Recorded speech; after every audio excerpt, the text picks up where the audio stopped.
Herkese merhaba, kanalımıza hoş geldiniz. Cam silme robotu videolarımızın altına olumlu olumsuz değerlendirmenizi yapabilir misiniz diye sorular gelmişti. Biz o soruları cevaplamak istedik bugün. Hem olumlu hem olumsuz yönden neler yaşadık, tecrübelerimiz neler, onları değerlendirmek istedik. Sizlerle de bunları paylaşacağız. Şimdi olumlu yönleriyle başlamak istiyorum. Biz uzun süredir sildirmediğimiz bir camda ilk başta test ettik. Bir yıldır kadar sildirmemiştik camı ve burada ilk testimizi, denemenizi yapalım istedik.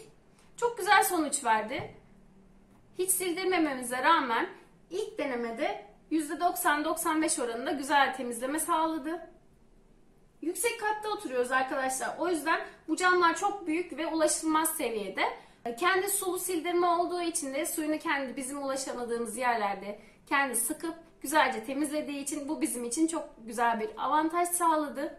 Ulaşamadığımız yerleri sprey yaptığımızda çabuk kuruyordu ve cam silinceye kadar oradaki su kayboluyordu. Ama bu kendisi otomatik su atımı yaptığı için güzelce temizleyip kendi başlama noktasına da gelmiş oldu. Ve bu bizim için çok güzel bir avantaj olmuş oldu. İkinci bir nokta da arkadaşlar, duvarımızda tamamen fayanslarımız olsun, aynalarımız tavana kadar olduğu için buralarda silme noktaları yine ulaşılmaz seviyedeydi. Fayanslarımızı da aynalarımızı da ulaşamadığımız seviyelere güzelce temizlemeye gitmiş oldu. Bu bizim için yine çok büyük bir avantaj oldu. Tuvalette, banyoda, bu gibi yerlerde fayanslar tavana kadar olduğunda size silme zorluğu yaşatıyor, ancak bu makine sayesinde bu olumlu bir hale dönmüş oluyor. Olumlu yönlerden tekrar devam etmek istiyorum.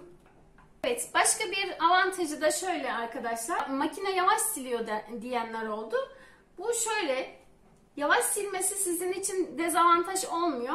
Mesela banyo fayanslarına koyduğunuzda kendisi bıraktığınız noktaya geri dönerken siz o sırada o kendi işlemini sürdürürken, silerken siz o sırada başka işlerinizle uğraşabilirsiniz.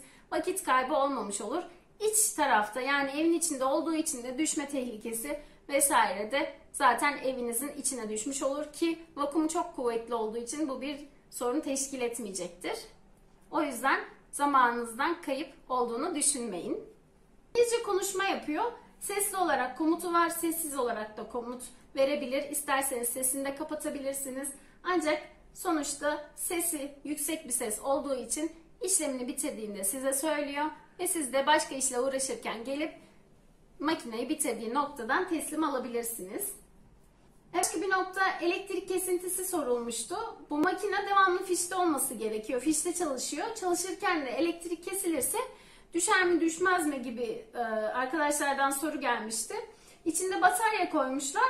Bu batarya da elektrik kesildiğinde direkt devreye giriyor ve 20 dakika boyunca bittiği noktada sizi beklemeye alıyor. 20 dakika içerisinde makineyi almanız gerekiyor. Yani düşme gibi bir tehlikesi olmaz. Çünkü bittiğinde de size zaten sesli komutla uyarı veriyor bitirdiğine dair. Tabii ki evde olduğunuz için de bu makineyi bırakıp gitmeyeceğiniz için de 20 dakika içerisinde makineyi bıraktığı noktadan teslim alabilirsiniz. Evet arkadaşlar, bunun denemesini de yaptık. Biz prizden çektik fişimizi ve 20 dakika boyunca vakumu gerçekten tutum sağladı ve düşmedi. Vakum sayesinde bu 20 dakika boyunca tutuyor.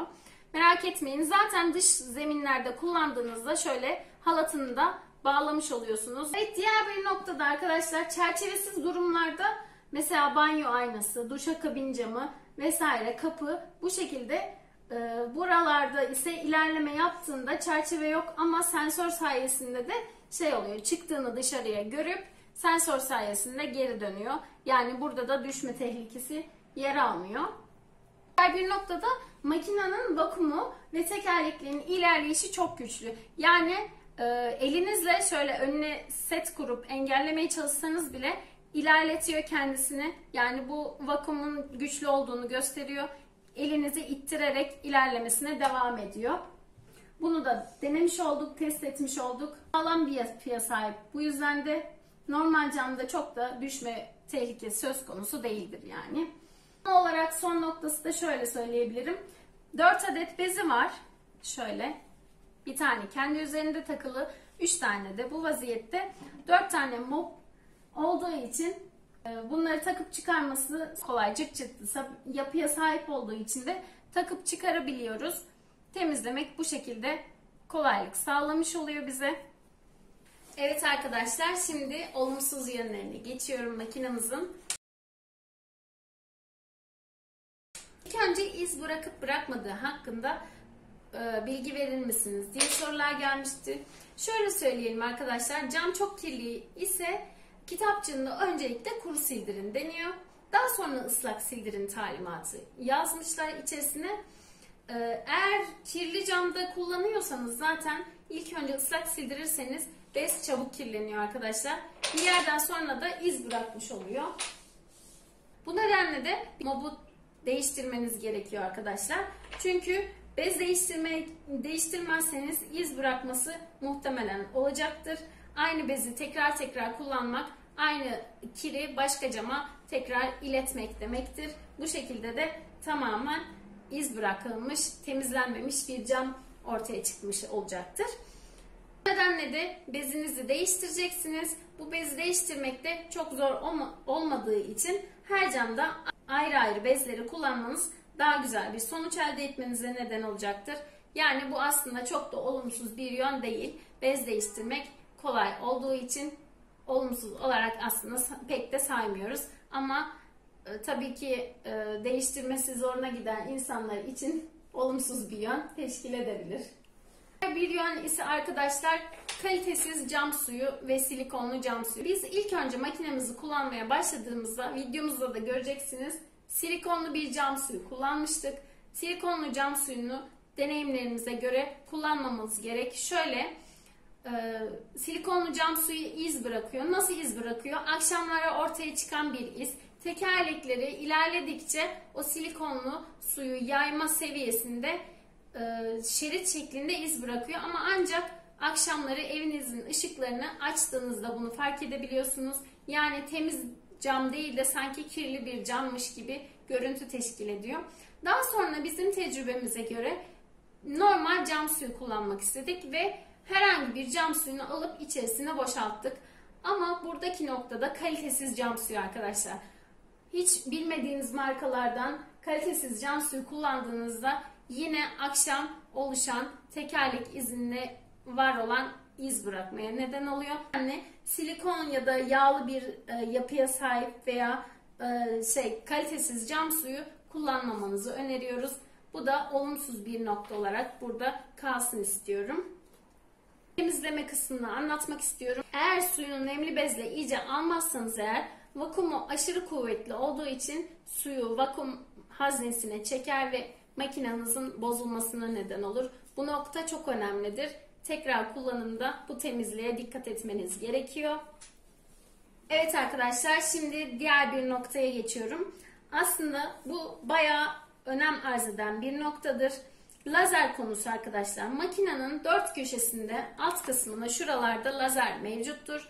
Lazer bunun tamamen boşluğa geldiğinde makinenin geri dönmesini sağlayan bir yapıya sahiptir. Şöyle bir deneyim yaşadık, onu anlatmak istiyoruz. Balkon camlarımızın kenarında 5 milim 6 milim kadar bir çıkıntı mevcut. Camların bir tanesinde kenarında hiçbir çıkıntı mevcut değil. Şimdi önemli nokta, bir camı sildiğinde kenarında bir çıkıntı mevcut değilse ve arkada açıklık gören bir cam mevcutsa lazer onu camın devamı zannedip çıkıntı olmadığı için ilerliyor ve aynı düzlemde yer almadığı için arka cam bu noktada düşmesine sebep oluyor. Eğer kenarda çıkıntı mevcut değilse ve arkada lazerin algılayacağı bir cam ya da ışığı yansıtan bir durum söz konuysa oraya makinenin gelmemesini istiyoruz. Çünkü o makine o zaman düşme tehlikesi yaşatabilir size. Tamamen çıkıntı mevcut ise o cama koyunuz ve arkada çıkıntısız yerde sensörün algılayacağı bir yapıya sahip olmaması gerekiyor. Diğer bir nokta ise arkadaşlar çok önemli. Robotun belli bir kalınlığı var ve bu kalınlık camı silmesi için yeterli bir kalınlık olması gerekiyor. Şöyle, balkon ya da Fransız balkon ya da normal camlarınızın dışında demir ya da parmaklık mevcut ise bu parmaklıklarla cam arasında robotun girmesi gerekiyor tam olarak. Eğer girmezse bu kalınlıkla yeterli boşluk yoksa camınızı tabii ki silemeyeceksiniz. Makineye almadan önce bu boşluğun var olup olmadığına dikkat ediniz. Evet arkadaşlar, diğer bir önemli noktayı söyleyeceğim. Şimdi kumanda konusu.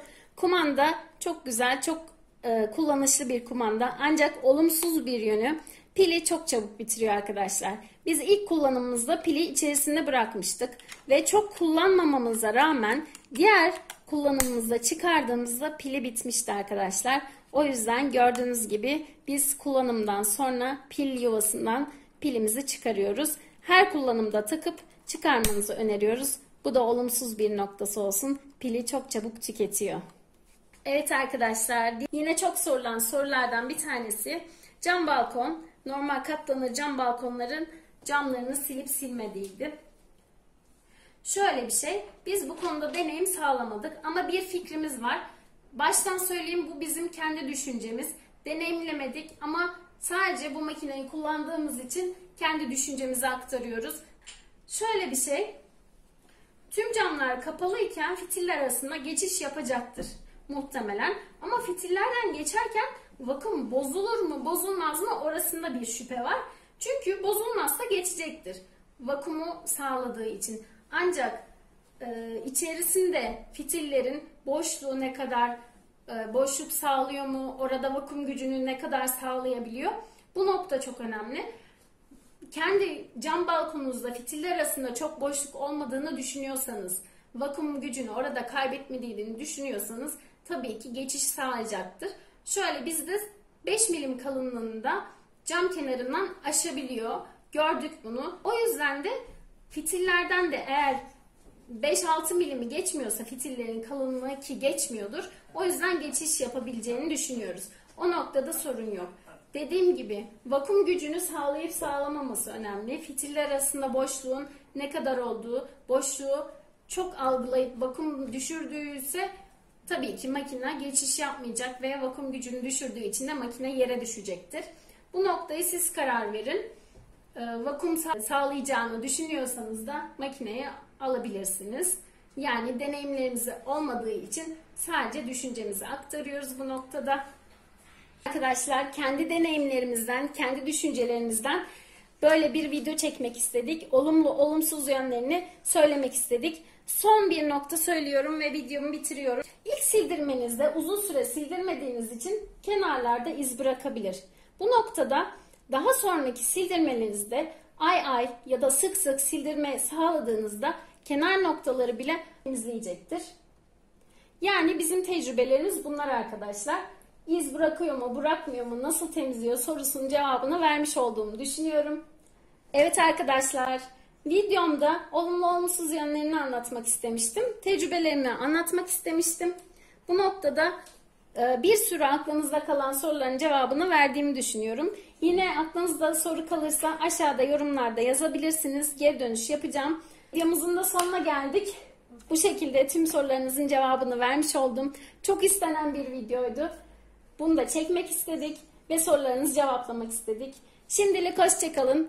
Eğer videomu beğendiyseniz beğen tuşuna basmayı unutmayın. Kanalımıza da abone olursanız çok mutlu oluruz. Yine görüşmek üzere. Hoşça kalın.